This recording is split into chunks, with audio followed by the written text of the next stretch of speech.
L'Echaim Levracha. Amen. Allez, on est réunis pour étudier. On a le souhait d'être à côté du Rabbi Meir Mashiach. Notre vie, elle va vers la Géoula, c'est le plus important. Comment y aller? C'est vrai que dans le chemin, il est écrit dans Sefer Daniel Yeshur et Shaim que le mal se dévoile à la fin des temps. Amen. Pour que le Mashiach fasse la Shrita. C'est-à-dire qu'il en termine avec tout le mal. Donc le mal n'est plus caché par les réseaux sociaux, etc. Il y a de quoi dévoiler énormément. Il faut faire le tri. Il y a beaucoup de poubelles dans tout ça. Et il y a du bien également. Évidemment, la vie que l'homme peut vivre sur cette terre, c'est la vie que Dieu lui donne, et non pas la vie, on va dire, que les hommes en font. Les hommes depuis le début, si on revient sur tous les sujets qui ont été dits, les hommes depuis le début ont eu dans les mains tout. Ça s'appelle le Shefa Eloki. La présence de la Shrina, c'est ça. La Shrina sur la terre, c'est les bienfaits pour les hommes également. Les bienfaits physiques, les bienfaits au niveau de tout. De l'humanité dans la richesse spirituelle et matérielle. Le bien vivre également, puisque la Torah ne dit pas qu'on va vivre comme des malheureux, jamais, au contraire. Dès qu'on est rentré en Eretz Israël, le but c'est que chacun ait sa maison, avec son figuier, c'est-à-dire un domaine entier, c'est pas une petite maison, c'est pas un appartement, c'est pas ok. Donc cette vision du monde, la vision de Dieu, elle est très large. Or, comment ça se fait que les hommes donnent une vie, dans un niveau social très étroite? C'est parce que l'esprit de l'homme est étroit. Il est serré, il est étriqué. Le but, c'est d'en sortir. D'en sortir, effectivement, pour commencer, il faut libérer la pensée. Il faut libérer la pensée, la conscience, et c'est pour ça qu'on étudie. Sans étude, on ne peut pas s'en sortir. La liberté intellectuelle, c'est extrêmement important. Par le biais du dévoilement de la divinité dans notre intellect, on vivifie le monde, directement ou indirectement. On donne la possibilité aux gens libres de s'exprimer et on diffuse la lumière à l'infini, qui est une nourriture spirituelle pour chaque être sur la terre. Donc l'action que l'on fait par l'étude elle-même de la Pnimiut Torah, de la Chassidut Chabad en particulier aujourd'hui, qui elle vraiment se configure dans notre personnalité intellectuelle et humaine, en fait, ça délivre le monde de son enfermement. Délivrer le monde de l'enfermement, c'est accéder à ce qu'il y a de plus grand en nous, de plus merveilleux. Voilà, c'est une introduction. Voilà, Brouchim Abaim. En vérité, aujourd'hui, on a diffusé que le cours allait être donc lié à la rabbinite, dans le sens où lié à l'idée d'une Idvadut, donc les Chaim le Bracha, une Idvadut, et dans l'idée que la femme, c'est le sujet même de ce cours. Okay? Voilà. Le monde est tel qu'il est. Qu'est-ce que l'homme, qu'est-ce que la femme dans ce monde par rapport à tout ça? Au niveau social, au niveau intime, comment on voit les choses? Et au-delà de ça, puisque la rabbinite pour nous représente la femme par excellence, et que la définition même du Mashiach, c'est qu'il s'unifie avec sa femme. Il s'unifie également dans les dévoilements divins. Il y a des enseignements du rabbi, je ne sais pas si vous connaissez une sikha où le rabbi parle de l'âne du Mashiach, d'accord? C'est le même âne. Vous vous rappelez cet enseignement-là? Le même âne qui est revenu, l'âne d'Avraham Avinu, qui se lève demain matin, il va prendre un âne pour aller à la Kedat Yitzhak. Ce même âne va revenir à l'époque de Moshe Rabbeinu. Et en fait, c'est ce même âne-là qui revient à l'époque de Mashiach. Voilà. L'âne, on va dire, il y a un âne physiquement, c'est quoi cet âne? Alors, à l'époque de Avraham Avinu, Avraham met sur l'âne le bois, etc., tout ce qu'il lui faut pour faire le bûcher. Non, Yitzhak, il marche à côté d'Abraham, mais sur l'âne, il met le matériel. Il ne met pas encore l'être humain. Moshe Rabbeinu arrive, il met sa femme et ses enfants, son fils, sa femme et son fils sur l'âne. Le rabbi dit, on monte de niveau. C'est-à-dire que le matériel, au départ, il est l'âne. L'âne, il représente le chomer en hébreu. Le chamor, c'est le chomer. Donc, c'est le matériau de vie. Avraham Avinu, il utilise ce matériau pour qu'il devienne un combustible pour le service de Dieu. Arrive Moshe Rabbeinu, lui, il va mettre sa femme et son fils sur l'âne. C'est-à-dire que le matériau du monde nous permet de nous élever, et le but de Moshe Rabbeinu, c'est pas de s'élever uniquement lui-même, mais d'élever sa femme et son fils. Le rabbi dit que le Mashiach, lui, on dit qu'il est lui-même sur l'âne. C'est-à-dire qu'en étant lui-même sur l'âne, en fait, il impose que la matérialité, elle devient en fait notre bassiste à nous-mêmes. C'est-à-dire qu'on ne va plus uniquement l'utiliser pour transporter, ou pour donner aux autres de s'élever, C'est-à-dire, moi-même, finalement, je m'élève par la matière elle-même. Vous voyez? Donc le chomer, voilà. Finalement, je l'utilise moi-même. Le Mashiach nous représente chaque juif qui utilise le chomer pour sa propre élévation. Dans d'autres époques que celle du Mashiach, on dit, alors ça ne se fait pas de travailler pour ça, de s'accorder du bonheur à soi-même, de s'accorder du bien-être, etc. L'image même du Mashiach, c'est que finalement, celui qui était lépreux, par rapport à tout l'exil, la maladie de l'exil, qui est comme la lèpre, et chez le Mashiach, il n'enlève pas tous ses pansements, il enlève un pansement, il soigne, il referme, il soigne, il referme, etc. C'est-à-dire qu'on se rend compte, au bout du compte, que c'est pas une seule maladie qui atteint l'humanité, c'est que dès qu'on soigne une maladie, il y en a une autre, et dès qu'on soigne, il y en a une autre, et dès qu'on soigne, il y en a une autre. Pourquoi? Parce que le monde a intérêt à ce que les gens soient malades, effectivement, pour garder le pouvoir sur l'humanité, c'est vrai. Ça se dévoile de plus en plus, c'est pas nouveau. C'était le même projet qui était mis en place par Nimrod. Pourquoi faire? Qu'est-ce que voulait Nimrod? Il voulait tout simplement prendre l'énergie divine et qu'elle lui permette de renforcer son propre pouvoir. Et que lui et ses hommes, ceux qui étaient proches de lui, qui ont été transformés en singes, alors ces hommes-là devaient jouir de la vie avant tout le monde et être glorifiés comme des divinités de l'humanité. Les choses ont changé dans la structure de dévoilement. Les hommes ne s'agenouillent pas aussi facilement devant des idoles, etc. Mais les nouvelles idoles sont plus intégrées et plus négatives et plus finalement efficaces. Elles ont pris de nouvelles structures et le rabbi le dit très clairement. Il dit de la manière dont on jetait l'enfant en Égypte dans le fleuve, on prend son enfant et on le jette dans l'éducation mondiale américaine, l'éducation de Esav qui a été mise en place pour effectivement servir l'esprit. Avec l'idée de l'évolution, Darwin, etc., avec l'idée de tout un système qui fait un niveau, on va dire, égalitaire. L'humanité est au même niveau, a priori. D'un autre côté, le rabbi dit, c'est bien, les gens se structurent, donc le mal va disparaître parce que les gens deviennent de plus en plus civilisés. C'est très bien. D'un autre côté, on voit qu'à un certain moment, il faut être capable de lâcher prise. Vous vous rappelez l'image qui est donnée sur l'âme intellectuelle, il faut mettre un grillage pour l'empêcher de monter trop haut. C'est-à-dire, à un moment, elle veut se mettre Dieu dans la poche également. Pardon, c'est la bouteille. Elle veut se mettre Dieu dans la poche, c'est-à-dire qu'elle peut penser qu'elle a une emprise sur tout. C'est-à-dire qu'elle peut tout comprendre. Or, le propre de l'homme, c'est de savoir ses limites. Comme, je l'ai rapporté dans le cours, comme Rashi qui est capable de nous dire « je ne comprends pas, je ne sais pas ». Et que les Mefarshim l'attaquent en disant, les commentateurs disent, mais s'il ne sait pas, il n'a pas besoin de nous dire qu'il ne sait pas. Il n'explique pas, c'est tout. Par là, on voit que c'est un enseignement. D'être capable de dire je ne sais pas, c'est aussi un enseignement de Torah. Voilà. Et ça, c'est de dire que moi qui ai expliqué toute la Torah, ici, je ne sais pas. Comment tu ne sais pas? Tu as tout expliqué, là, tu ne sais pas? Qu'est-ce qui est vrai? C'est comme quelqu'un qui connaît tous les boutons à la nasale, et un bouton seulement, il ne connaît pas. Alors ici, ça, je ne sais pas. De la même manière, on dit Moshe Rabbeinu. Quelle était la différence entre Moshe Rabbeinu et Bilam Aracha? Bilam savait exactement le moment où Dieu se mettait en colère. Il maudissait à cet instant-là, et la malédiction portait ses fruits. On va dire, Moshe ne connaissait pas ça? Non. On va dire, comment ça se fait? Pour nous, notre système logique humain, que l'on a tous en nous, qui doit rester en nous, on doit le préserver. Ce système logique, il nous enseigne une chose simple. Il nous dit que Moshe ne savait pas parce qu'il ne voulait pas savoir cette chose-là. Ça ne l'intéressait pas. Pourquoi Moshe allait chercher le moment où Dieu se mettait en colère? Est-ce que Moshe avait envie de savoir la colère de Dieu?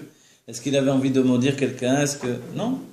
Moshe, tout son travail, quand on voit depuis la faute du veau d'or, etc., c'était d'apaiser la colère de Dieu, pas de chercher quand Dieu se mettait en colère.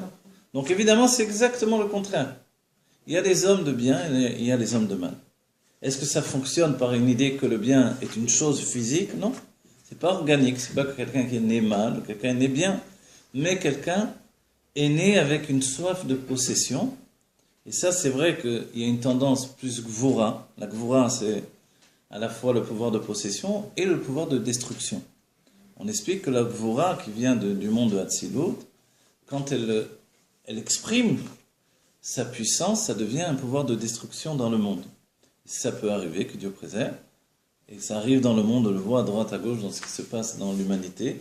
Il est dit que même avant le déluge, il y a eu plusieurs fois des tsunamis. Plusieurs fois, l'eau est venue et a fait un tri déjà dans l'humanité pour essayer d'empêcher, en fait. Vous voyez comment que Dieu préserve, il faut quelquefois couper des choses, etc. Mais que Dieu préserve, ne parlons même pas de ça. Quoi qu'il en soit, le monde a continué dans sa folie. C'est quoi la folie du monde? Effectivement, c'est posséder le pouvoir sur les autres. C'est pas nouveau, c'est de tout le temps. Et ça vient d'un côté, entre guillemets, et malheureusement de ce que je veux dire là, mais ça vient d'un côté féminin. Il y a dans la Gvura, féminin dans le divin, je veux dire, hein, ça ne veut pas dire forcément la femme, évidemment, mais ça veut dire dans le côté de l'Ekabel. C'est le point de différence, il existait déjà entre Caïn et Hevel.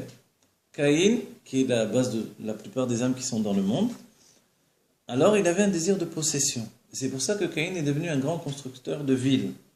Les Mekoubanim pensent que les grands temples de Maya, etc., des immenses édifices qui ont été construits par Caïn. Pourquoi on dit comment des hommes ont pu construire des choses aussi immenses que ça? En fait, Caïn était un géant.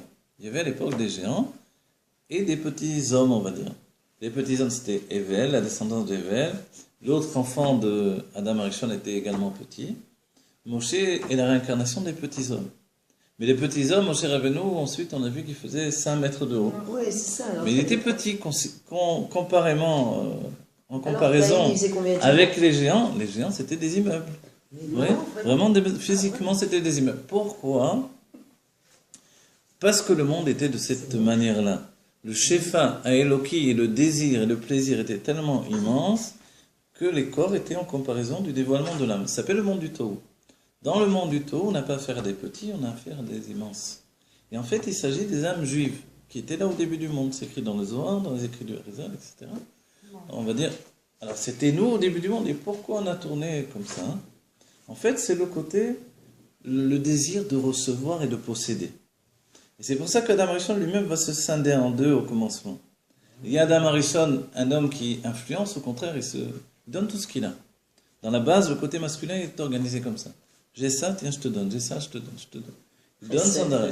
Il n'a pas en lui le dévoilement de la Médat Gvura, de l'élément de Gvura, le désir de posséder. Donc Adam Arishon, dans le Gan Eden, il ne possède rien, il ne veut rien. Il n'a aucun besoin. On le retrouve chez Abraham. Oui, exactement. Il ne veut rien. Tout à coup, en fait, dans l'idée d'exprimer le côté féminin, tout ce qui s'est passé en lui pour aboutir à ça, c'est justement de mettre en place un besoin d'obtenir, de posséder. On a dit le Mashiach, finalement, c'est celui qui se trouve sur le Chamor. Donc finalement, il est le roi de la matière. On va dire le roi de la matière, c'est bien quand on est le Mashiach, parce que le monde va vers le dévoilement de la Elokut. Donc c'est une bonne chose à ce moment-là qu'il y ait un roi. Lui est à même de savoir l'équilibre parfait entre posséder et donner. Posséder et laisser posséder également l'autre. Posséder et donner à vivre. Posséder et distribuer le bonheur. La plupart des gens, la Midat HaMalchut qui est en eux, qui fait qu'ils ont un désir de gouverner et de s'imposer sur les autres, alors, dans les forces du mal, et le monde de manière générale ce sont les forces du mal, alors elles tournent très très mal. Elle tourne dans une identité qui est à la poursuite du pouvoir, de l'argent et d'un bonheur illusoire, parce qu'en réalité, c'est une pénétration dans le Gehinnom. Le Gehinnom, c'est la vie que l'on peut se faire quand on cherche à vivre dans le mal. C'est ça le Gehinnom aujourd'hui. On ne doit pas se dire oh, je vais vivre la vie, après on verra ce qu'il y aura. Les gens ne croient plus au Gehinnom. C'est un certain point de vue, on sait d'après la Chassidut de Travail, il n'existe plus. S'il n'existe plus, alors, vous savez, c'est Rabbi Nachman de Breslev qui a dit le Gan Eden, je ne sais pas où il est, mais le Gehinnom, il est ici en tout cas. Vous voyez, quelque chose de à peu près comme ça, sa phrase qu'il a dit. C'est-à-dire que quand on voit ce qu'il y a dans le monde, a priori, on se dit pourquoi ce monde fonctionne dans ce sens-là. Vous voyez? Donc en fait, on va dire, moi mon but c'est quoi? C'est de dire que le côté féminin c'est une mauvaise chose ou c'est une bonne chose. Alors là, Dieu intervient et nous dit en fait, la royauté, la Gvura, elle est une bonne chose quand elle est gouvernée par la Bina. La Bina, c'est la réflexion intellectuelle.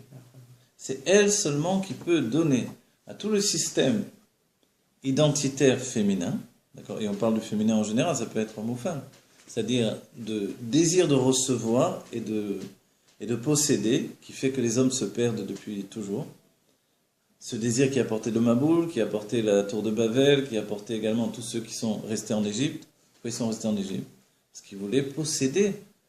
Ils voulaient posséder ce qu'il y avait dans l'Égypte. Ils voulaient posséder leur vie, ne pas avoir une vie spirituelle. Ils n'auraient rien, ils seraient seulement des avadim de Hachem. Ils préfèrent être esclaves, mais profiter du monde de l'Égypte plutôt que de ne plus rien posséder. Voilà. Le désir de la matérialité, c'est un but en soi dans le côté de la Gvura.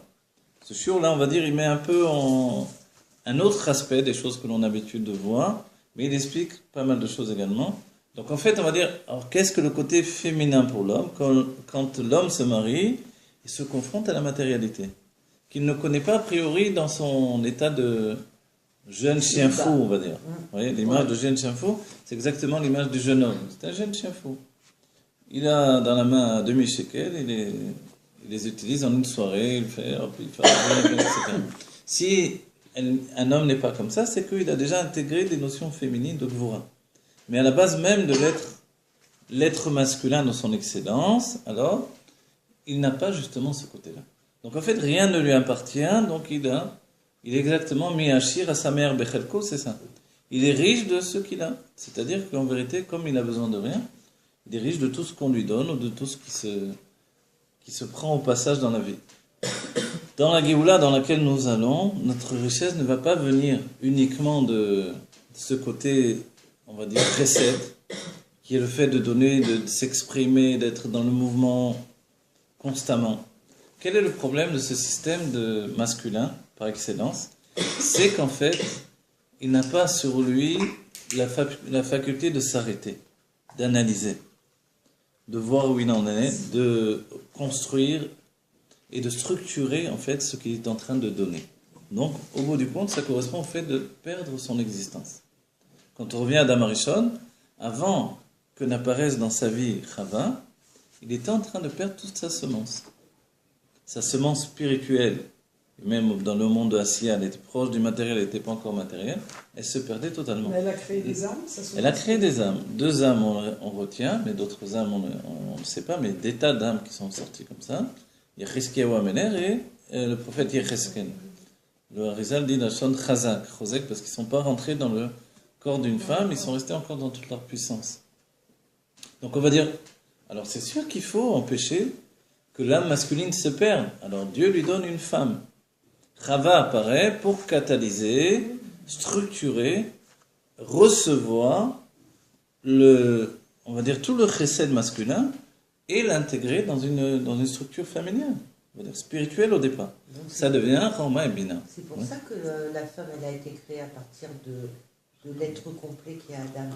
Parce que tout compte fait, quand il va ensemencer sa femme, quelque part, ça revient au point initial, il n'y a rien qui est perdu. Exactement. Tout revient au Chad. Tout revient, exactement. Pour la femme, on va dire, quel est l'avantage pour l'un et pour l'autre dans ces structures de mise en place? 1, la femme va recevoir ce qu'elle n'a pas, la nature de Chesed. 2, l'homme va se voir attribuer la nature de Gvura qu'il n'a pas dévoilée spécifiquement. C'est le même rapport qui existe entre l'âme divine et l'âme animale et le corps. Exactement la même situation. L'âme divine se répand sans compter, elle donne tout. Sa chemise, elle est nue, elle n'a rien à faire de rien, rien ne lui appartient. Vous voyez, comme les goïms l'ont cristallisé sur leur idole. Ils ont fait exactement le contraire en réalité. Mais ils l'ont dit, au moins il y a un homme qui est comme ça sur la terre. Ok. L'âme divine, elle est comme ça. Elle donne sans compter, elle donne tout ce qu'elle a. Elle n'a pas d'intérêt, en fait, à posséder. Elle ne veut rien posséder parce qu'elle ne se possède pas elle-même. Parce que sa notion de l'existence se confond avec l'existence de Dieu. Donc, plus elle donne et plus elle reçoit. Il n'y a aucun calcul. C'est pas pour recevoir qu'elle donne. Elle donne parce qu'elle a une nature de donner. C'est ce qui est écrit. Teva Tov Leitiv. Quand quelqu'un a une nature bonne, il veut faire du bien. Vous voyez ? Il y a dans le monde des hommes de bien, c'est-à-dire des hommes qui sont la continuité du chesed d'Avraham Avinu. Et il y a dans le monde des hommes de mal. Les hommes de mal, le mal, qu'est-ce que c'est d'après la Kabbalah ? C'est recevoir, posséder, préserver et mettre en place toute l'agressivité qui vient de la Gvura, du côté féminin, pour garder ma possession. Alors comment ils ont ce côté, alors que ça vient de la Gvura? Alors, justement, parce que depuis Caïn et Evel, les choses se sont ensuite départagées. Oui. un, Adam Arishon, Chesed absolu. Deux, Chava qui dévoile une Gvura. Le Nachash, il sait bien qu'il ne peut pas atteindre Adam. Adam, il ne veut rien, il s'en fiche de ce fruit. Dieu a dit ne prends pas, ne prends pas. Même les autres, il n'en veut pas de toute façon. Pourquoi ce fruit particulièrement?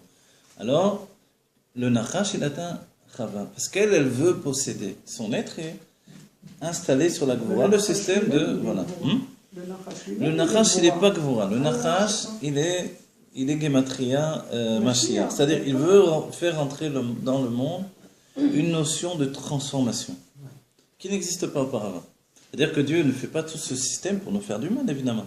Vu comme ça, on dit, c'est affreux. Viens, je vais de ce monde, je comprends les gens qui se suicident, ok? Il y a des gens très purs qui se sont suicidés, c'est interdit par la Torah, parce que on ne possède pas sa propre vie, c'est un cadeau de Dieu pour en faire du bien. Tu veux te suicider, fais quelque chose d'utile pour la société, alors. Oui? Si déjà tu n'avais pas peur de mourir, vas-y, c'était l'idée d'Abraham Avinu. Abraham Avinu, il dit, d'accord, moi mourir, j'ai pas de problème. Le Rabbi Rayatz, quand il avait 7 ans, je crois, il saute sur un policier russe et il commence à le frapper, il s'est fait attraper, etc. lui-même, pour défendre un juif. Et après, on lui a posé la question, on a dit, mais tu n'as pas eu peur qu'il te tue? Parce que c'était des fous, c'était pas des gens normaux. Donc le juif, il n'avait aucun droit sur ces communistes. Et il a dit, mais qui a dit qu'il fallait il fallait vivre 120 ans? Ben, qu'est-ce qui se passe? Toute sa vie, il va tenir cet état d'esprit. Et c'est l'état d'esprit d'Abraham Avinu. Abraham Avinu ne veut pas mourir comme Rabbi Akiva, Bekidush Hashem. Il veut vivre Bekidush Hashem. Il faut mourir, on meurt, peu importe. La vie est éternelle de toutes les manières. Dans l'âme, et quand au moment d'enterrer Sarah, il démontre au monde que même le corps est éternel. C'est pour ça que j'investis du plaisir dans ce corps. Pour l'éternité du corps. Par les 400 cycles d'argent par lesquels il va acheter... 400 shekels. Voilà, les 400 shekels qu'il va acheter la mère à Tamarpela. Le kesef, c'est du kesef qu'on a pesé, qui souffine. Le désir, il va mettre son désir dans le corps de Sarah. Au moment où elle part, on va dire... Kesef, c'est qui souffine, Elle va enterre-la en plus, tu n'as pas besoin de me payer, même, tu peux dire, toute la terre d'Israël était à moi, non? Dieu me l'a donné. Tout le monde était à même d'accepter ça, parce qu'Abraham, c'était pas n'importe qui. On savait très bien que ceux qui disaient, c'était pas des bêtises. Donc, pourquoi il a voulu acheter? Et le Zohar dit, Avar la Socher, c'est passé dans les forces du mal, c'est que Abraham avait clarifié le plaisir et le désir qui allait vers Dieu uniquement. Il n'y avait plus de plaisir pour le monde matériel. En faisant cette chose-là, il a rétabli le désir pour le monde matériel. Le Zohar s'exprime en disant, mais c'est affreux ce qu'il a fait Abraham. Exactement. Voilà. Pourquoi il a fait une chose pareille? Il a fait une chose pareille parce qu'il vise le monde futur. Il vise le fait de donner à l'âme et le corps de pouvoir fusionner dans la Géoula. Alors que le Gan Eden, ça serait de faire vivre la vie? Le Gan Eden, de faire vivre la vie, c'est très beau. Qu'est-ce que ça veut dire? Alors, vivre la vie, ça veut dire que très souvent, on vit pas. Voilà. On ne vit pas sa vie. Exactement. C'est pour ça, la base de dans tout. ce monde parce qu'on a le moyen d'être... on est un créateur de vie, tout compte fait. Exactement, vous avez compris. Dans l'idée de base, quand on dit que Adam a été mis dans le Gan Eden, les Avda ou les Shamra, il est placé dans le Gan Eden pour le travailler et également le préserver. Le Shamra, le garder. Le garder de quoi? De qui? Il n'y a personne. A priori, il n'a pas été gardé puisque le Nachash s'est infiltré. Mais le Nachash aurait dû être un serviteur d'Adam Arishon. Ok? À la place, il est devenu un serpent Kepchuto, c'est-à-dire qu'il y a une distinction entre ce que le mal peut entraîner dans le monde, parce que nous aussi on peut s'étonner, à un moment on dit, bon, ok Nachash, Gematria Mashiach, mais viens entre nous, viens, ferme les livres, enlève les micros. C'est quoi cette histoire-là? Ça veut dire quoi? Pourquoi le Mashiach, il entraîne le mal dans le monde? C'est pas normal cette histoire-là. Il y a un problème quand même. Pourquoi Dieu met un fruit du bien et du mal? C'est tordu l'histoire. Du début, c'est tordu. C'est-à-dire que quand quelqu'un vient me dire, mais Dieu, il a fait beaucoup de mal aux hommes. Du début, il a agi de manière tordue, Dieu, avec les hommes. On va dire, ok, mais il y a un plan divin. Le plan divin, il est que dans la confrontation avec le mal, je choisisse le bien. Et la Torah va l'annoncer par la suite. Natati lecha et atov et ara et amavel et achaim. Et Dieu nous dit, et quand Dieu nous dit quelque chose comme ça, et je traduis, je t'ai donné le bien, le mal, la vie et la mort, et tu choisiras la vie. On va dire, ok, mais j'ai besoin que Dieu me dise, choisis la vie. Évidemment, si il n'y a pas de mal. Alors Dieu nous dit, non, je te dis de choisir la vie parce que c'est pas évident. Parce qu'il y en a il y a pas mal de monde qui choisit la mort. Et toi, tu dois être un homme de vie et de bien. Mais sache que le système pour amener la Géoula, qui est un système de transformation en fait, de la matière ou de l'énergie négative. Oui, c'est même plus un choix, voilà. C'est la transformation. Voilà. La transformation de l'énergie négative en énergie positive, elle passe par ton propre choix. Et l'humanité va dans ce sens-là. Donc on est créateur. Bien sûr, on est créateur d'énergie, de monde, de tout, etc. Et en fait, le monde va dans ce sens. Et quand on lit, moi je me rappelle, la première fois que j'avais découvert ça dans le Zohar et le Harizal, on est étonné, que les premiers géants qui étaient sur le monde, ceux qui sont morts dans le Maboul, c'était des juifs, c'était des âmes juives. Et des juifs. Voilà, c'était nos âmes en réalité. Les mêmes qui vont revenir dans la tour de Babel, qui se révoltent contre Dieu, c'est nous. Les mêmes qui vont venir en Égypte, qui vont construire les pyramides, c'est nous. Mais qu'est-ce qu'on a un problème en nous? C'est quoi le problème? Alors, on revient à la base. Ensuite, quand Adam Rishon et Chava sortent du Gan Eden, et à cause du désir de possession, de posséder le fruit ça peut être n'importe quoi, la richesse, le pouvoir évidemment, vous voyez, le fruit c'est posséder l'humanité. Dieu te dit, attention, il y a un fruit de bien et de mal, celui-là est dangereux, ne le prends pas. Parce que quand tu vas le prendre, tu vas mourir. On voit qu'ensuite Dieu nous dit, mais Adam Rishon le savait, il fallait choisir le bien. Donc en fait, si déjà il avait une ta'ava, qu'il aille manger du fruit de la vie éternelle, pas qu'il mange de ce fruit-là. Pourquoi il va manger le fruit du bien et du mal? C'est qu'il y a un intérêt particulier pour lui. La vie éternelle, c'est une structure qu'il a en lui. C'est une âme de chesed. Donc il se répand, ce qu'il donne, il ne le possède pas de toutes les manières. Donc il n'y a aucune difficulté de la vie éternelle dans son état d'esprit. Il voulait, et c'est ce que le Nachash éveille en lui, c'est pour ça que les sages nous disent, les Rebbeim nous disent que Nachash, c'est les termes de l'Enachesh, deviner. Il voulait deviner. Deviner, vous voyez, aujourd'hui, je ne sais pas si ça fonctionne exactement comme avant, mais quoi qu'il en soit, pendant de nombreux siècles, les devins ont été également les grands manipulateurs de l'humanité. Les grands conquérants, les grands chefs du monde, etc., avaient autour d'eux des sorciers, des devins, des gens comme ça. Desquels ils demandaient toujours l'avenir, desquels ils demandaient toujours qu'est-ce qui va se passer, Nous, dans nos vies personnelles, peut-être on n'a pas trop vécu ça. Des gens, même dans leur vie personnelle, ont vécu. Ça existe encore, les tarots, les célélins. Et en fait, ces gens-là, mine de rien, ils ont été toujours à côté. C'est-à-dire que quand la Torah nous dit le roi va trouver Bilam, on va dire pourquoi il fait ça? Parce que le monde fonctionne comme ça. On pourrait dire que quand c'est une décision qu'il prend de goûter de ce fruit extraordinaire, oui. C'est d'aller expérimenter un peu son infini et son éternité, de rentrer dans le détail de la conscience de cet infini. Alors, parce que tant qu'il le vit, c'est-à-dire tant qu'il n'est pas dans cette conscience de son être éternel et infini, il ne peut pas véritablement vivre. Là, il vient expérimenter, en passant dans le monde, toutes les facettes de son être. D'accord, je comprends ce que vous dites, c'est très juste. On va souligner comme ça. Adam Rishon se voit octroyer Chava. Chava, la deuxième Chava, puisque la Chava que nous on connaît, c'est la deuxième. La première était celle qui prenait, donc c'est Plonit, la femme du Nachash en réalité. Elle prenait toute la semence de Adam Rishon. Donc elle aspirait de lui toutes les âmes, c'est-à-dire elle le faisait, elle s'unifiait dans le néant. Et c'est ce que Jacob a voulu éviter en ne se mariant pas avec Léa. Il y a deux Chava là. Voilà. Il y a toujours eu deux Chava d'après les autres. La première, elle est spirituelle. On donne l'image que l'homme, vous savez que, je vous dis simplement, il y a un passage que l'on dit, un homme avant de s'unir avec sa femme, dans le Sidour de Admorazaken, on peut le trouver. C'est un passage du Zohar, Atifa, Aktifa, etc. Le passage, on le dit pour se préserver de cette, elle s'appelle Plonit, Lamed Yud Tav. Vous voyez, c'est son nom. Et on ne le dit pas, on ne le dit pas son nom. Il y a des prénoms comme ça? Je sais, mais on ne le dit pas, c'est un prénom vraiment des forces humaines. Et Elle s'appelle comment? on le dit Plonit à la place. Voilà. Et cette femme-là, elle peut trouver un homme, elle peut venir trouver un homme dans la nuit pour lui faire avoir une perte de semences et ainsi prendre des âmes et les entraîner dans les forces du mal.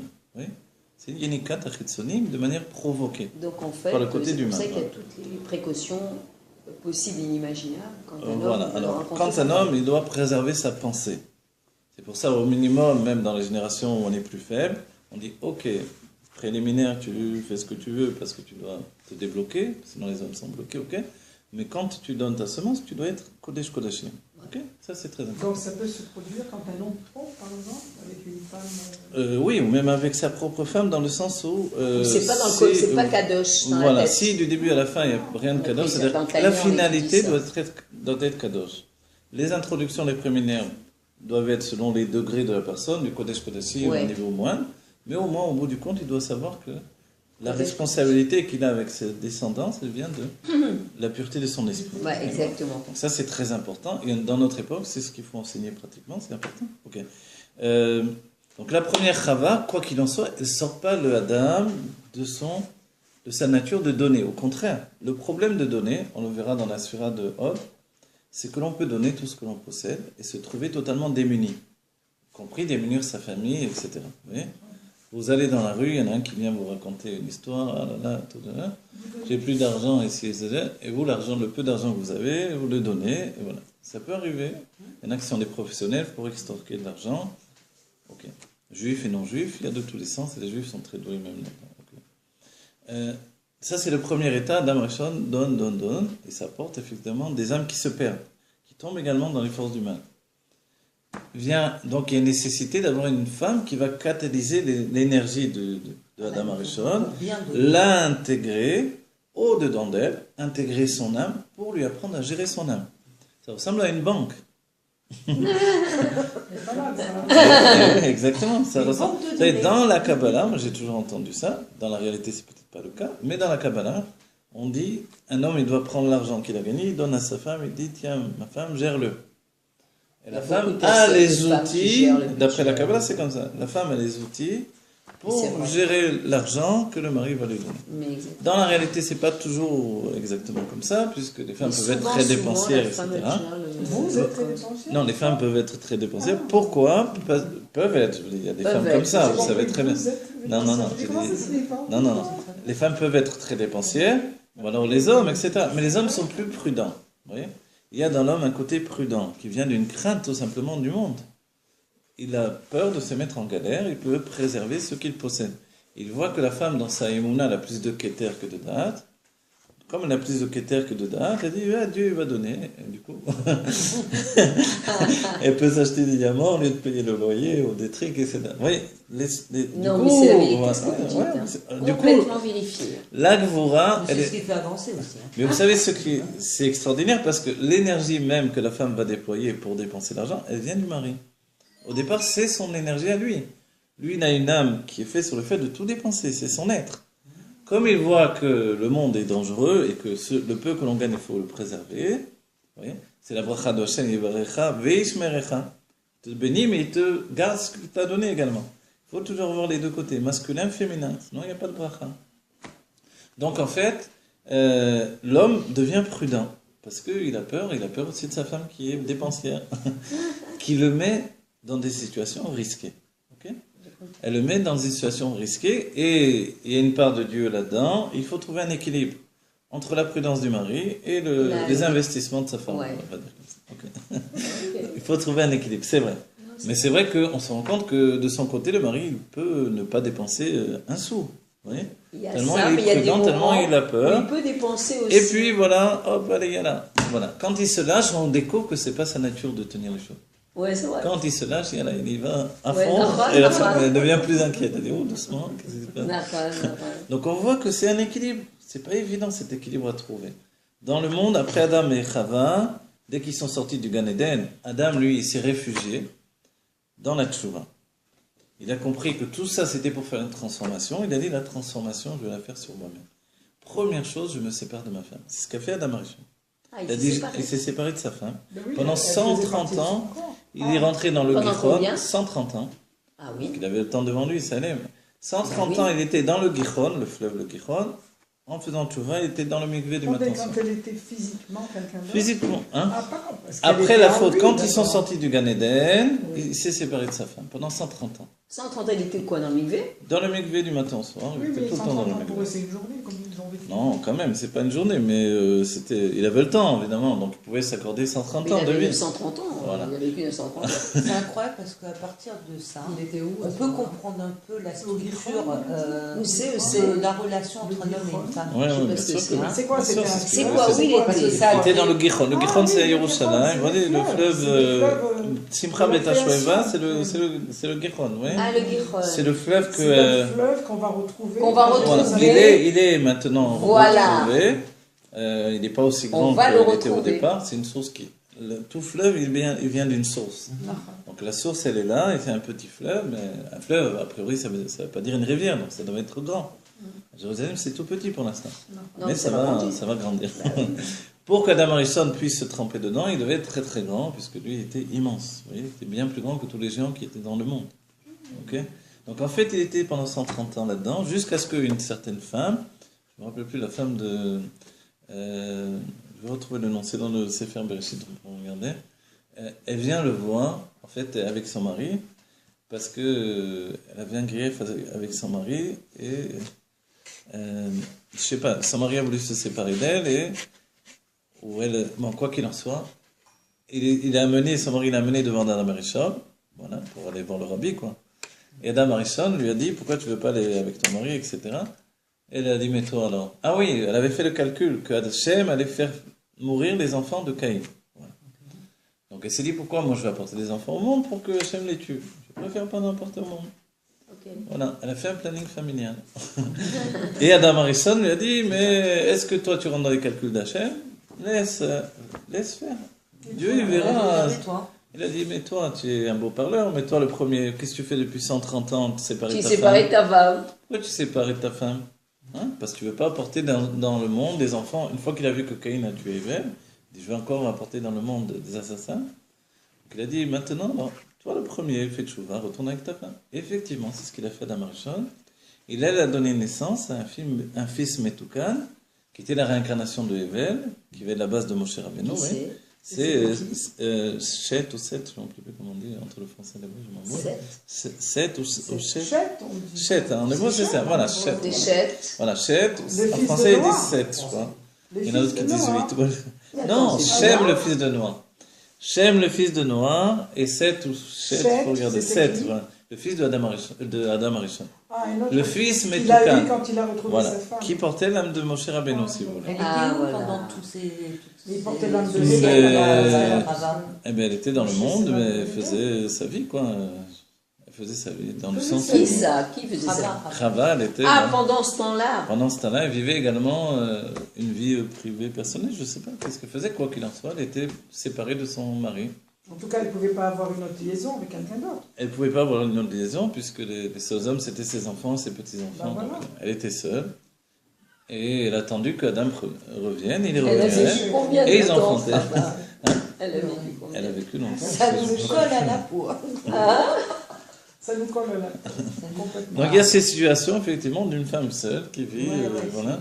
Il est revenu à elle, ils ont enfanté un fils Metoukan, qui était le fruit de sa tchouva.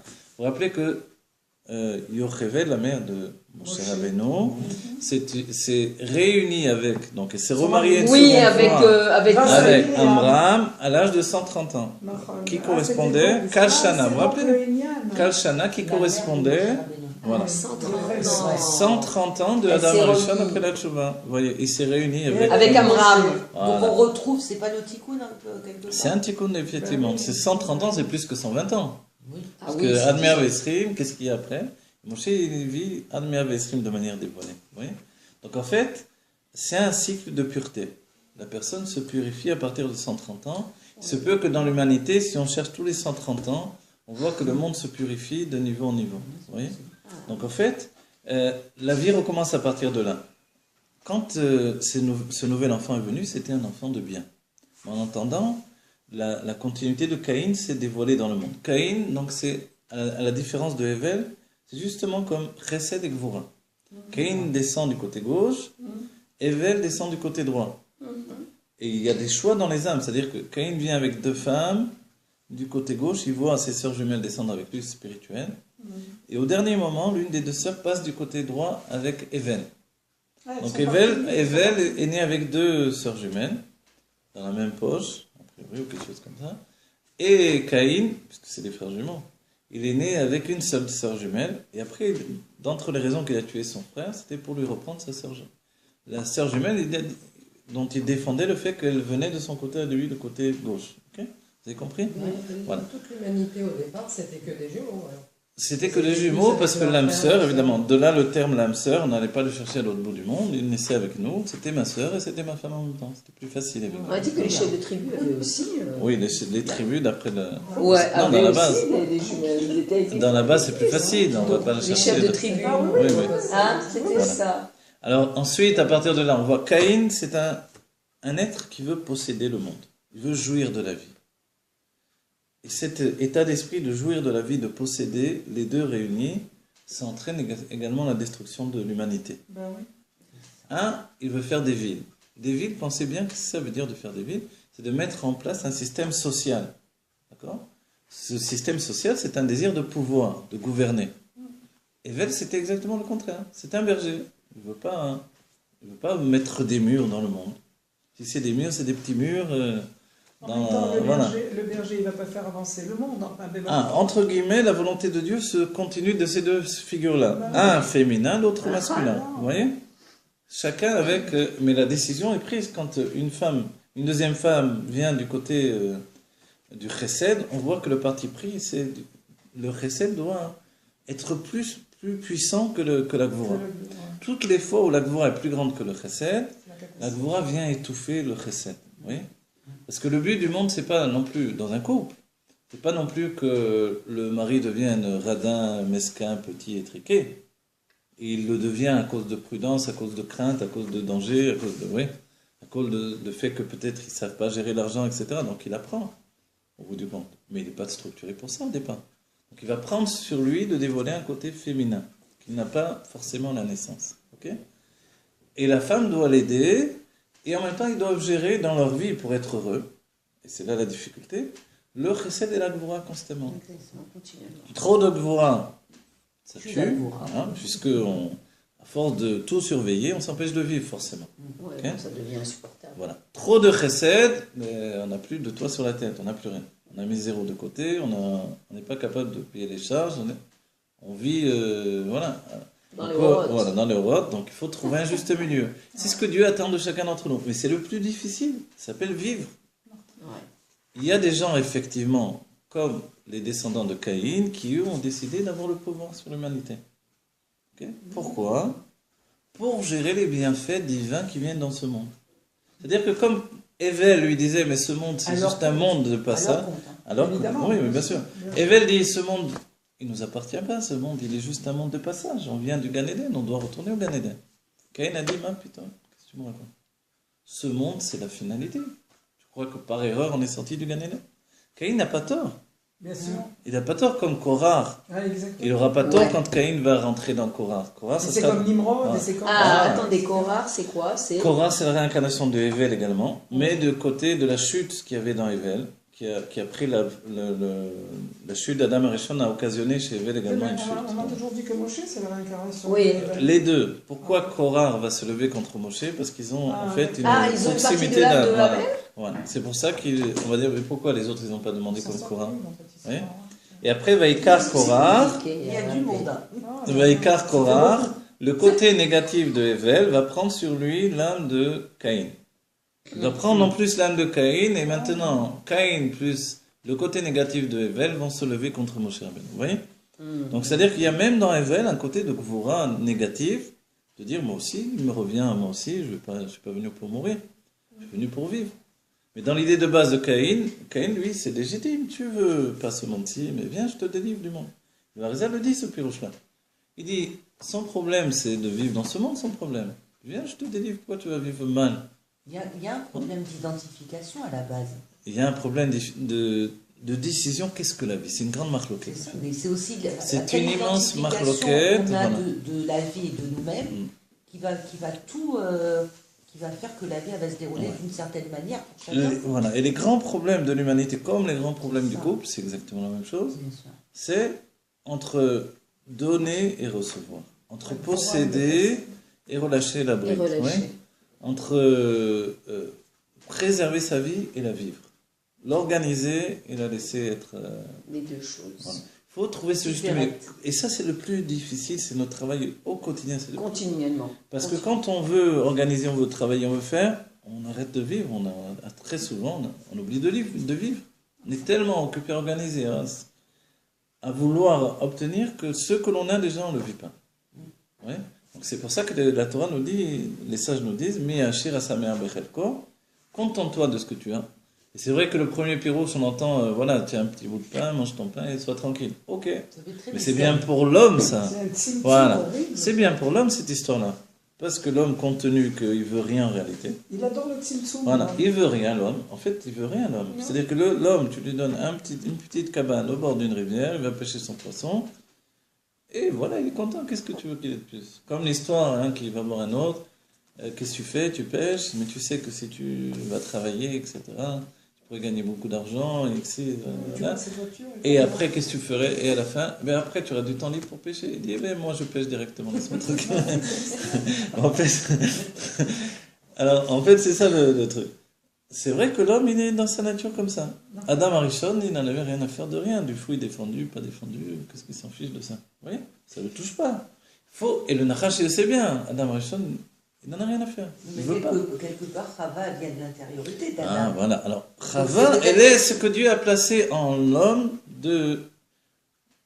on va dire voilà, le côté de Gvura de l'homme, elle n'est pas exprimée, mais il existe. Donc, quelque part, Chava, c'est la vitalité de Adam. Oui. Voilà, tout ça, c'est pas négatif, effectivement. On n'est pas en C'est train ça, de dire, faut on n'est parler pas, de côté. voilà. Ce que l'on veut comprendre, voilà. Ce que l'on veut comprendre dans ces structures-là, c'est que Dieu a mis en place un système de vie qui nous détruit ou qui nous construit. À nous de choisir. Le fait de se rendre compte que le système, comme les gens se rendent compte, mais le système il est pourri, et le système il est pourri entre guillemets, vous voyez. Le système il est horrible, le système regarde à qui il profite, etc. Mais en fait, il faut se rendre compte que ce système géant, immense de l'humanité entière, il se trouve en microcosme dans notre vie intime. Et que libérant notre vie intime, on libère également le système général. Pourquoi? Parce que nous sommes des vases communicants. Okay? Et que la Torah nous a toujours dit que tu vis pas seulement pour toi, tu vis pour l'humanité entière. Tu vis pour les autres juifs, tu vis pour l'entité de Adam Arishon, pour tous les juifs, etc. Okay? Alors, en fait, il faut se rendre compte que nous-mêmes, on est un terrain d'expérience humaine, dans lequel Dieu s'est investi par ses sphirotes. Les sphirotes, c'est l'être humain dans son côté divin. Ce côté divin de l'être humain, vous voyez, nous, quand on en parle, les sphirotes, ça nous apparaît quelque chose de très abstrait. Justement, Dieu désire que ça ne reste pas abstrait. Donc, il a fait pénétrer dans notre humanité. Il y a un côté gauche et un côté droit. Et un côté qui unifie les deux. Si on était toujours dans le cas Vimsaï, on serait dans la perfection absolue. Voilà. On n'aurait pas d'obligation de chesed, pas d'obligation de gvura. On saurait toujours vraiment savoir quand donner, quand refuser, quand avoir la gvura. Donc ça veut dire. On voit que dans la vie au quotidien, on n'est pas du tout. Pas comme ça. On exactement n'aurait ça. pas besoin de choisir. Parce qu'on Non, ce serait ça. on serait ça serait instinctif. Ça serait notre nature. Et Yaakov Avinu avait cette teva en lui. Abraham a dû travailler pour l'obtenir, Yitzhak a dû travailler pour l'obtenir. Yaakov est né avec ça. Les deux ont construit un être qui vient avec cette perfection d'être dans la ligne du milieu. On va dire alors, qu'est-ce qu'il fait? Il n'a rien à faire dans le monde. Oui, maintenant il a de la place en haut. Il va s'élever vers le Da'at. Le Da'at que les Avot avaient délaissé, c'est-à-dire ils étaient venus de l'intellect pour s'habiller dans les sentiments. Lui, il a commencé à se relever dans les sentiments. Pourquoi les Avot avaient délaissé Les dates, Avram, il vient d'Avram, c'est Sechel Anelam, il vient de la Chochma, et il s'intègre dans les sentiments. Tout le monde est persuadé qu'Avram, c'est un homme de Chesed, mais en fait, c'était un intellectuel totalement au départ. Il n'avait rien à voir avec le Chesed. Mais il s'est investi totalement dans la ligne de continuité de la Chochma, le Chesed. Yitzhak, il vient de la Bina, il s'intègre totalement dans la Gvura. Et les deux vont fusionner, vont créer un être de Tiferet par leur travail personnel. Yaakov est né avec ce niveau-là, donc il ne lui reste plus qu'à retrouver la source des Avot dans l'état intellectuel, puisque les sentiments sont réparés. Okay? Donc il commence ce qui s'appelle Avodat Amochin, que les Avot n'ont pas fait. Parce que les Avot faisaient le tikkun des Midot. Yaakov Avinu, il commence Avodat Amochin, ce qui va donner l'apparition de l'âme de Moshe. Moshe, c'est les Mochin. qui viennent du Olam de Tohu, donc il a des méthodes supérieures à celles des Avot, qui sont dans la Shvira, il doit les intégrer maintenant dans une réalité Metoukenet. Ok? Entre-temps, les âmes sont revenues, on se retrouve en Égypte. Celles qui s'étaient révoltées contre Dieu, vous savez, au début du monde, quand on était des géants, alors l'idée, elle était qu'on peut tout faire. On peut jouir du monde à l'infini. Tu mets une graine dans la terre et te pousse maintenant un jardin entier. Pourquoi je vais me fatiguer? Le premier à avoir inventé les outils de travail, c'était Noah. Noah, Matzachen, Bene Hashem, parce qu'il a inventé autre chose, les outils de travail. On dit que c'était le premier homme à avoir les doigts séparés. Les hommes avaient une membrane entre les doigts. Ils n'étaient pas le même. Attendez, quand avant Noir? Avant Noir, les textes. Quoi, Adam sont Rishon avait aussi comme ça? je sais pas, c'est vrai, mais il Ah, semblerait que, en tout cas dans sa descendance. Ah, c'est incroyable, c'est des trucs palmés, quoi, Ouais, comment les canards. Super un chez d'or avec un mec comme ça. C'est que tu es comme ça toi aussi. De plus embêtant, et quand est-ce que ça s'est séparé? Quand on fait comme ça pour non, ça c'est pour voir. parce qu'on était voit... recouvert de ça. Non, voilà, on était. Adam Harrison avait une peau faite d'ongles, après il a eu une peau de. Voilà. Après et cette peau faite d'ongles, en fait, quand on regarde, on doit regarder le reflet des bougies dans les ongles. D'accord? Pourquoi on fait ça? Pour se rappeler de Adam Harrison qui a enlevé la lumière du monde, etc., tout le système. Ah, d'accord. On revient, et quand il a eu la première nuit, il a été terrifié, Adam Harrison, de découvrir ce qu'il avait entraîné dans le monde. C'était Motsé Shabbat, puisque le Shabbat a dit pas question que la galoute apparaisse Shabbat. La nuit, pourquoi le pouce est caché, je ne sais pas en vérité. Ouais, je ne me rappelle plus pourquoi le pouce est caché, je vous dis franchement. Voilà, je ne sais pas. Quoi qu'il en soit, alors les hommes avaient les mains palmées d'un certain point de vue, c'est une membrane entre les doigts. Jusqu'à Noir. Jusqu'à Noir. Noir est le premier qui est né en ayant eu les doigts séparés. Voilà. Et à partir de ce moment-là, il a commencé à inventer des outils pour travailler la terre. Ah d'accord. Voilà. C'est-à-dire que lui, il a apporté, on dit, Noir, il a apporté le repos dans le monde. C'est moins évident que Et les autres. curieusement, c'est celui qui a entraîné le travail dans le monde. Noir. Ouais, c'est curieux parce qu'on dit Noir Matzachen, Noir on dit qu'il a apporté le repos, on dit Necha Delela, Necha Tata, c'est le repos du Shabbat. Ouais.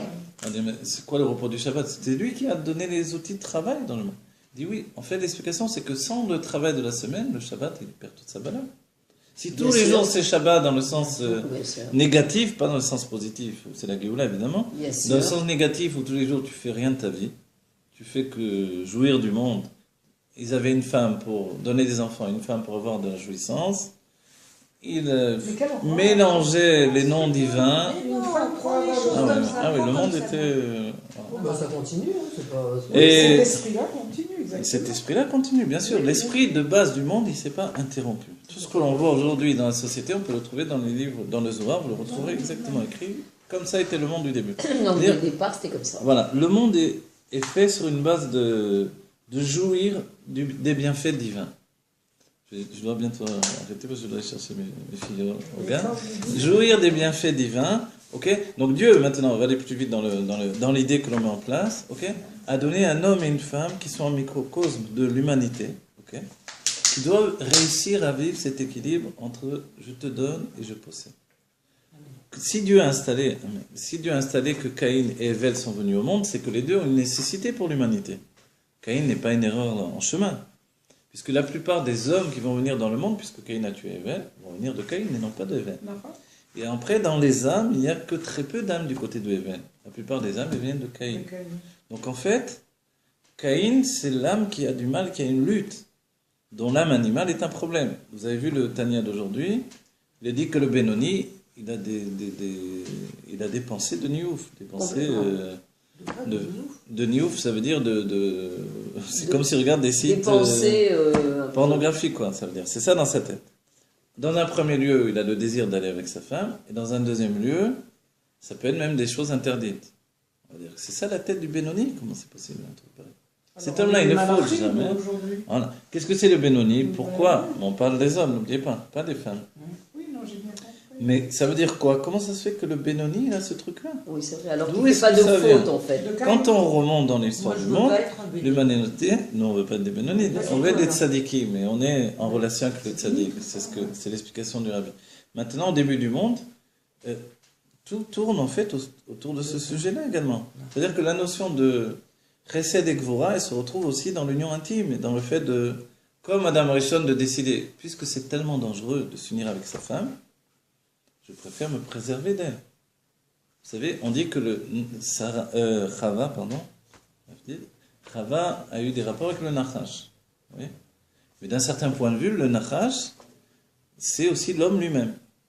Vous voyez? Il y a une image qui est donnée sur ça. Il est donné, c'est le Harizal qui la rapporte. Ouais. Le bâton de Moshe, il représente en fait le Yesod d'un homme Metoukan. Le Yesod, c'est un Vav qui continue les lumières divines ici-bas. Et le Nachash qui tourne autour, voilà. ça c'est l'emblème des pharmacies. Oui, bien sûr, ça vient du Nachash. Non, ça vient du serpent d'airain, du serpent d'airain qui a guéri le serpent d'airain qui regardait, qui guérissait. Et Moshe, il a fait la Shon, il a fait Nachash Nechoshet. L'airain, c'est Nachash Nechoshet. Voilà. Il a fait la Shon Neshono, il a fait le lien entre les deux. Alors, dans la base, le Harizal explique, et c'est la base même de la faute d'Adam Rishon, que la faute, elle est en fait de rentrer dans une situation où Chesed et Gvura sont mélangés. Ok?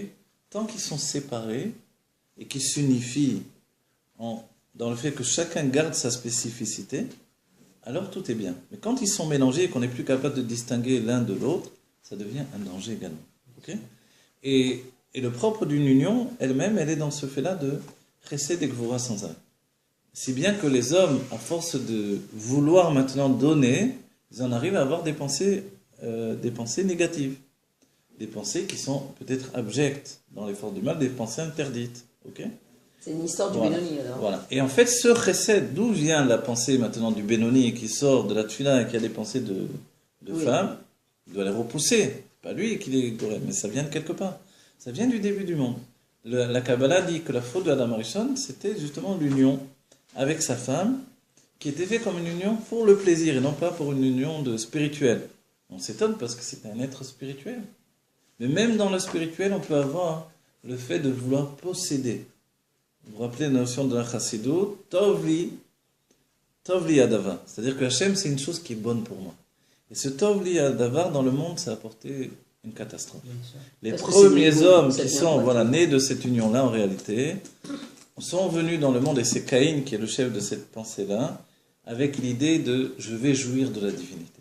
Pour moi. Dieu, finalement, c'est un moyen de jouir, en fait, pas de la divinité comme on entend spirituellement. C'est-à-dire, je vais en jouir, même spirituellement, mais pour mon propre plaisir. C'est-à-dire que je vais me le mettre dans la poche, comme on dit. Oui, mais ça, c'est une notion qu'on peut ressentir, parce que quand on parle de Caïn, on parle de nous, qu'on peut ressentir quand on a justement cette conscience que j'existe. Mais dès le moment que je n'existe pas, que mon ego n'existe pas, et que justement je suis l'entité divine elle-même, je ne peux plus jouir de mon entité divine personnelle, puisque c'est complètement, c'est un non-sens. Alors, c'est ce qui s'est passé. Dans la base, Adam Rishon était exactement comme vous dites là, ce qui va transmettre à Evel. Evel n'a pas de conscience de lui-même, si vous voulez. Quand Dieu lui dit « donne-moi un korban », il offre le meilleur qu'il a. Caïn, il offre la poubelle, quoi. Il offre vraiment il se casse pas la tête. Voilà. C'est quoi, c'est ça que tu donnes à Hachem? Et Hachem n'accepte pas son korban, parce que il donne pas ce qu'il a en lui. Evel va donner en fait tout son être à Dieu. Alors comment on a la faculté justement de faire en sorte que cette conscience, qu'on ait un éveil de cette conscience qui pour l'instant est bénie, alors que Evel a été assassiné et que c'était lui qui l'avait. Alors voilà, la réponse c'est bien. La votre question on arrive à temps parce qu'en plus je dois terminer, je ne peux pas faire le développement plus longtemps. Hein? Vous allez à pied? Non, je vais prendre un shot. Vous voulez que je vous dépose? Non, mais attendez, on termine le coup. Technique, les gens n'ont pas besoin de savoir comment je me dépasse. Je vais voler dans les airs sur les Ananim, on va aller au Beth Amikdash. Regardez, votre question elle est juste. Compte tenu que nous descendons tous de Caïn, et dans Caïn, c'est mélanger la notion de bien et le mal. Bien et mal, traduisez Chesed et Gvura. Okay? Donc le mal n'est pas du mal, n'est pas du bien non plus. Okay? Mais on voit qu'il y a une nécessité de posséder, puisqu'au bout du compte, quand on est capable de posséder, on se situe même au-dessus de la matière elle-même. Vous savez, quand il y a eu le korban entre guillemets, qui est en korban en réalité, d'apporter Yitzhak en Korban Hashem, Ouais. la Akedah, il écrit qu'il a mis sur les Etzim. Et il y a le piroge de la Chassidut qui dit même au-dessus du Etz Achaim. Au-dessus du Etz Adaat Tovera et même au-dessus du Etz Achaim. Dernière goutte de... Vous voyez, cette idée-là, elle est que on doit être, le Mashiach, il nous démontre ce que l'on doit être. On est sur le Chama. Il y a le Chomer, ok, c'est ce que Dieu a voulu, mais on doit être au-dessus de lui. On doit être au Mouvdal, on doit l'utiliser pour nous. Et le Chamor, il est blanc. L'âne du Mashiach, il est blanc. Vous voyez? C'est l'image qu'on a donnée avec le Rabbi, la Maison Blanche, etc. C'est cette situation où, en fait, le monde matériel est pour nous. Il existe Mais pour nous. on n'est pas des créateurs de matière. On est des créateurs de matière, vous savez, à quel moment? Quand la matière ne nous appartient pas, justement. Quand la matière quoi. Voilà. Quand on lâche prise de On a tout plus en ça, possession tout de nous choses. appartient. Mais C'est ça là, nous vous vous rappelez? appartient parce que ça vient de notre Voilà. imagination à créer. Oui, mais n'oubliez pas une chose, regardez. Donc on est plus il y a une séparés. question. En fait, on ouais. est plus séparés Il y a de une la question. matière. Il y a une question. Dans un premier temps, on est obligé d'être séparé de la matière, sinon, Dans un premier on n'est pas au-dessus du Chamor. On est à côté. On est complètement. Voilà. Ouais. On est Derrière. au maximum, il peut transporter la matière, l'âne, mais en fait, le but, c'est d'être au-dessus. C'est quoi d'être au-dessus? Mouvdal, mais comme le sabot, vous vous rappelez de. Ouais. Il y a aussi une communication, c'est ce que le rabbi dit. Évidemment, je suis au-dessus de la situation et je vous dis, je me rends compte. Par exemple, pour l'éducation des enfants, Ouais. si le gros problème, c'est qu'on n'est pas mouvdal, on n'est pas séparé. Alors quand on éduque un enfant, on est noyé jusque-là, on n'en peut plus. Ouais. On s'étouffe, C'est, C'est y pas arrive le pas. problème. on attend. Non, avec les Pour petits notre vie de tous enfants, les jours. voilà, on n'en peut plus. Donc on n'arrive plus à être objectif. On perd tous nos moyens. Ouais. Arrive quelqu'un, une nounou, une babysitter, hop, tout va bien, etc. Comment ça se fait? Mais même on ressent Hein? ça quand on est des grands-parents. Oui, mais j'imagine, mais c'est On- parce qu'on ça est veut dire mouvdal. Quand on est mouvdal, qu'on est capable de voir la chose de De l'extérieur, l'extérieur, c'est c'est-à-dire pas- en séparation. c'est-à-dire si on était capable de dire c'est mon métier maintenant. C'est mon métier, la ganénette, elle dirige très bien les enfants, ça sent bien. Pourquoi moi c'est un gros balagan à la maison? Parce que je suis pas à l'extérieur, je suis dans la mêlée avec les enfants. Et que j'attends qu'une chose, donne-moi 5 minutes de respiration pour moi, parce que là, ma tête ne fonctionne plus. Vous voyez? Donc tout le problème, la vie, elle est exactement pareil. La vie, c'est ça. La en vie, fait. je suis jusqu'au cou, dans les dettes, jusqu'au cou, dans l'argent, jusqu'au cou, les problèmes de trucs, les courses, les machins. J'en peux plus, au secours. Mais le problème, il est que je suis dedans. Viens, sors de là. Sors à l'extérieur et regarde un petit peu. Et certaines personnes commencent à le faire grâce à Dieu. Baruch Hashem. Voilà, et prennent conscience de ce que d'autres ont dit Petit à depuis le petit. début. Que ce soit pour l'éducation, que ce soit pour le Même système, pour la vie de etc. tous les Voilà. jours. Le système médical, les banques, tout est en train de se faire décapiter dans la conscience des hommes. Parce que on est en train de régler les comptes de l'humanité. En fait, c'est On pas vit que la Caïn. Shrita, en Voilà. fait. On vit la Shrita, on a dit. Yeshur et Shaïm, le mal se dévoile jusqu'au bout, il ne peut plus se cacher aujourd'hui. On va le trouver tantôt. Ok. Pour que le Mashiach vienne et fasse la Shrita du mal. Amen. Il va égorger tout le mal. C'est un grand. Et le Mashiach, on dit, il ne transforme pas le mal en bien. C'est la spécificité du Mashiach, de David Améler. David Améler, il est écrit Kiargo Betanit. Il a tué le mal avec le jeûne. Avec le Et jeûne. pourquoi il n'a pas transformé? On a appris qu'il fallait faire Itapra. Transformer comme il a fait Rabbi Shimon Bar Yochai. Pourquoi David Améler, il ne veut pas? Parce que David Améler, il a une telle haine du mal qu'il ne peut pas supporter même la transformation. Il veut la destruction absolue. Voilà. Et ça, cette notion-là, à la fin des temps, tout le mal se dévoile. Il ne se cache plus. Alors on ne transforme pas Voilà. le bien en mal. Ici, Le voilà. mal en Ah, bien. voilà. Ici, le Mashiach vient, il va faire la shrita de tout ce mal, et on en a terminé. Jusqu'à présent, il était caché, il était là, on ne savait pas qui était qui. Tout à coup, tout le monde Aujourd'hui, prend, tout est tout aujourd'hui, s'éclaircit, chacun hein. prend position. C'est Position, que ce soit les présidents des pays, ici et là, Ouais.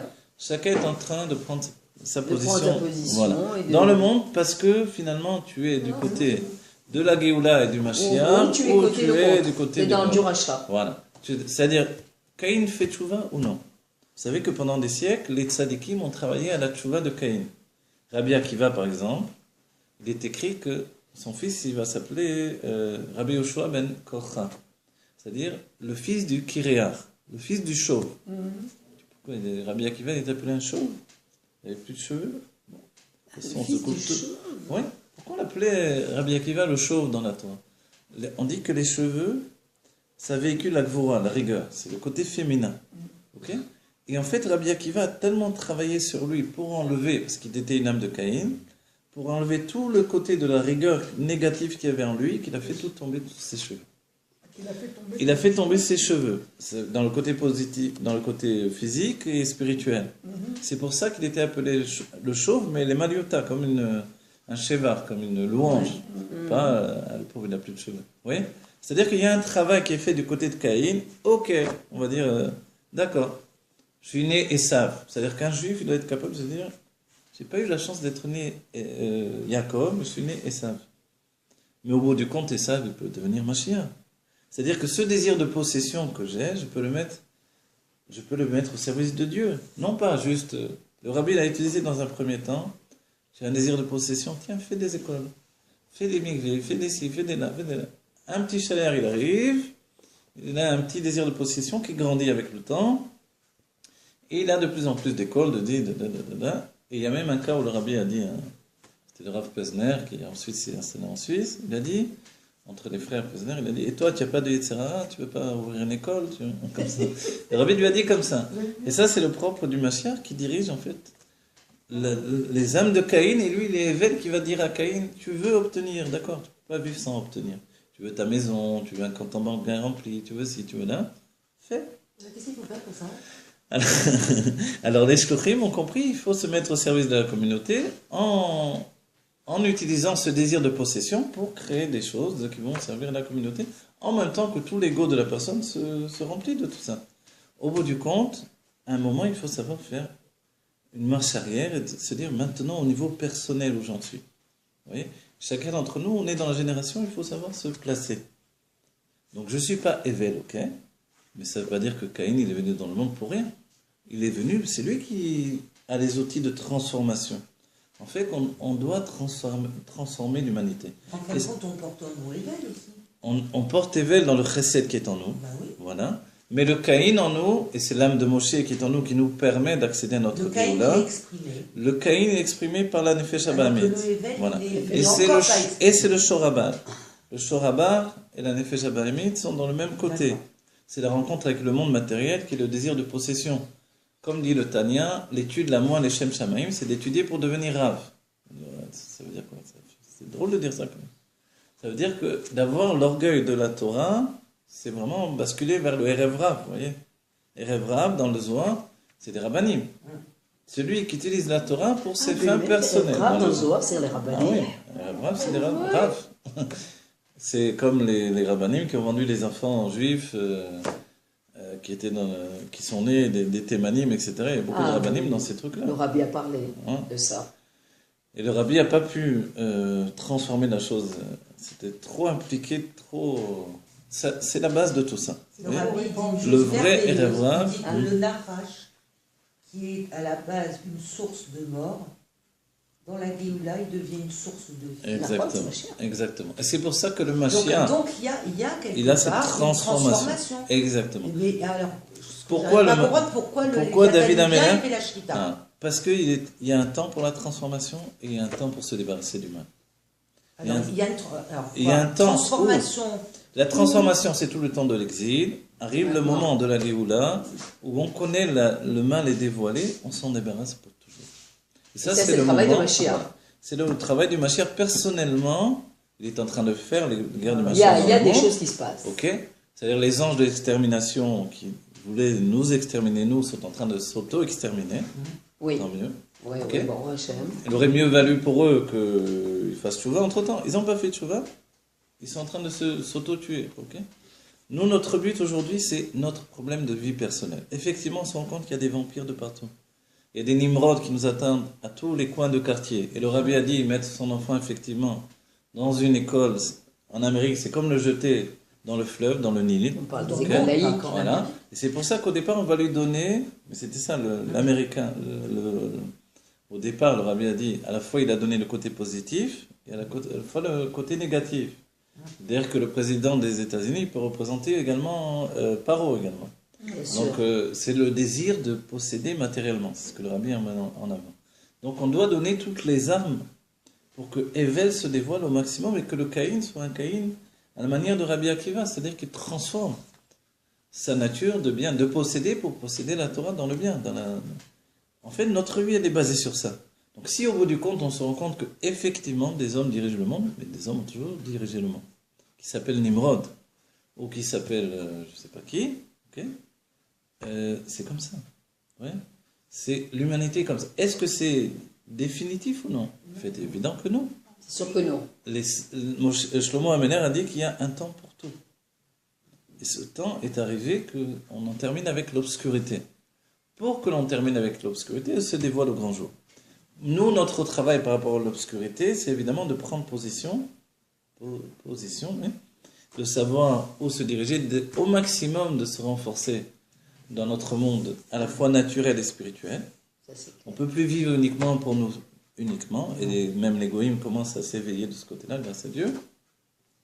Et on a tous un pouvoir extraordinaire, puisque le système des médias et le monde d'Internet nous permet de toucher le monde entier en peu de temps. Donc on a une parole qui peut être entendue.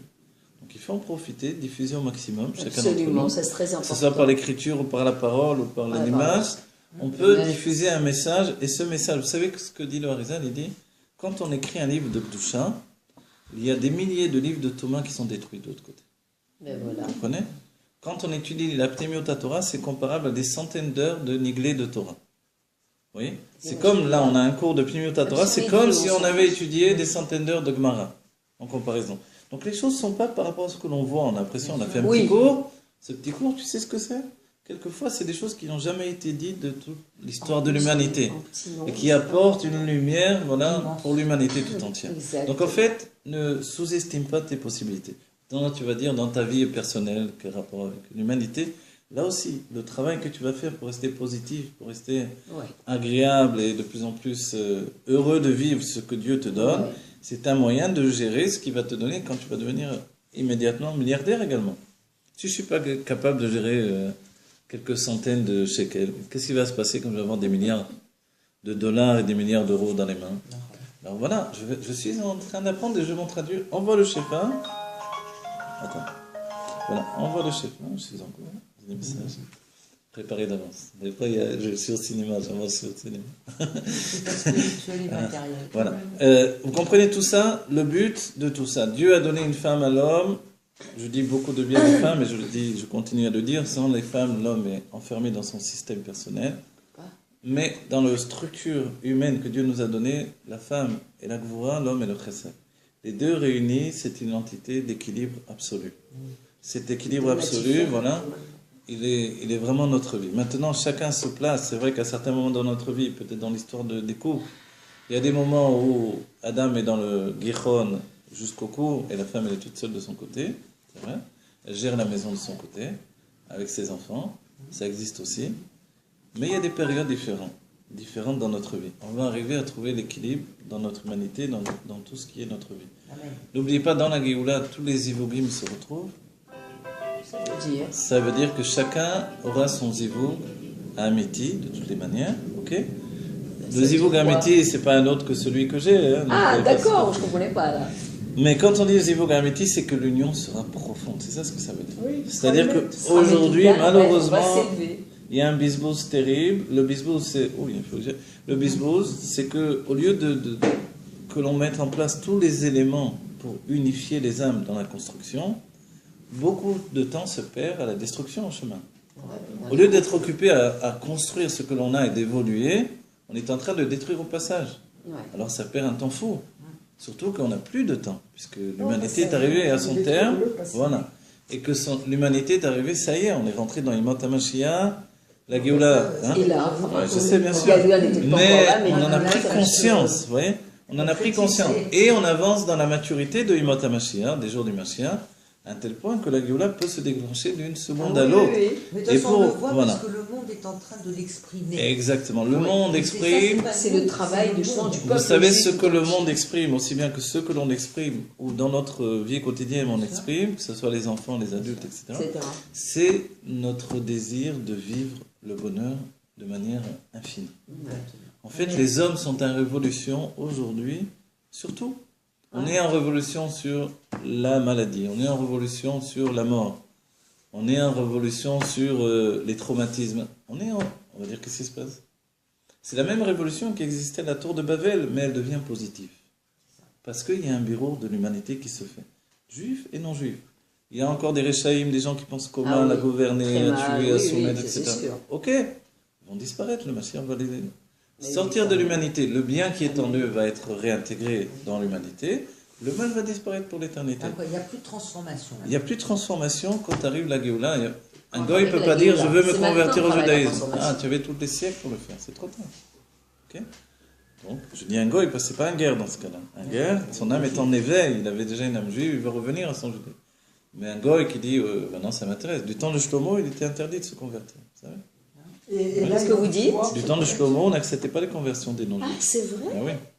À part les femmes que Shlomo lui-même a converties pour faire le bureau du monde, Ah, mais en dehors de ça, non. Jean, pour faire le bureau. Non, c'était vrai. Il en avait combien 3000 il en avait. Mais vous savez ce qu'il voulait faire 700. Ne dites pas ça. Shlomo m'énerve, vous nous empêchez tout l'exil qu'on a traversé. S'il y avait un homme de bien absolu, c'était Shlomo. Il n'a pas mis la Géoula. Il n'a rien fait. C'était un cheveu de la Géoula. Non, t'as pas compris ce que je veux dire. Ça veut dire Mais c'est parce que Dieu n'a pas voulu. Mais Dieu n'a pas voulu. Il ne le savait pas, lui, avec toute la Chokhmah. Il a voulu provoquer. Qu'est-ce que vous croyez? C'est quoi son libre arbitre? C'était d'aller contre Dieu pour provoquer la Géoula pour le peuple juif. De toute façon, le but, notre choix, parce que c'est notre choix. Shlomo a fait Messirou Nefesh, il est resté des années, un chien d'Alet avait pris place à sa place dans le royaume, jusqu'à ce que sa mère le découvre. Dire à telle époque, il aurait pu, il s'est battu avec les voix du mal, etc. Non, je sais, mais sachez que... Non, je voulais dire pour ça... Si ça s'est pas dévoilé à l'époque, c'est parce que ça ne Ok, non, je sais bien, moi aussi je le dis ça. ça. Je vous le dis pour dire qu'on ne dise pas la Shonara sur Shlomo Améler, c'était un tzaddik d'une pureté absolue. Vous avez dit sans vouloir, pas méchamment. C'est juste une erreur de Torah en chemin, entre guillemets. N'oubliez pas l'enseignement de Shemit Torah. C'est une âme de Hatzilut. On doit remercier le Narash dans son expression qui à nos yeux est le mal. On le remercie. Pourquoi on doit le remercier? Toutes nos chutes, toutes nos épreuves, toutes nos conversations. Tout est ça. Parce que grâce à ça, bien sûr, on voit le bien. Et on voit qu'on n'est que du bien, tout compte fait que tout ça, c'est pas nous. Alors, on souhaite à chacun d'entre nous de trouver l'équilibre. Le monde n'a pas changé, les âmes sont les mêmes. Simplement, l'époque a changé. Ok? On a toujours eu... Maintenant. Vous voulez quoi que je vous dise? Vous voulez on joue au désespéré? Venez, on va... Je ne vais pas jouer au désespéré. Non, je m'en fiche depuis le temps. Je sais qu'aujourd'hui, j'ai changé moi personnellement. Exactement. J'ai changé, je vous l'ai dit franchement. L'année dernière, j'étais pas le même que cette année. Et tous les jours, je change. Et tous les jours, je m'améliore. Le temps qu'on change vraiment pour arriver à ce niveau-là, il va se passer encore du temps. Mais non, qui vous dit? Il y a un moment, ça peut être comme ça. Vous savez, la conscience, on est bascule. Ils ne s'attendaient pas à être libérés. Ils sont rentrés dans Allez, sa on cellule. termine. Que Dieu nous apporte la Géoula, que l'on trouve l'équilibre dans notre vie. Je vous le souhaite, vous, moi, à chacun d'entre nous. Soyez très heureux, c'est mon bonheur que vous soyez très heureux. Voilà. Amen, amen. Et chacun d'entre nous. Voilà.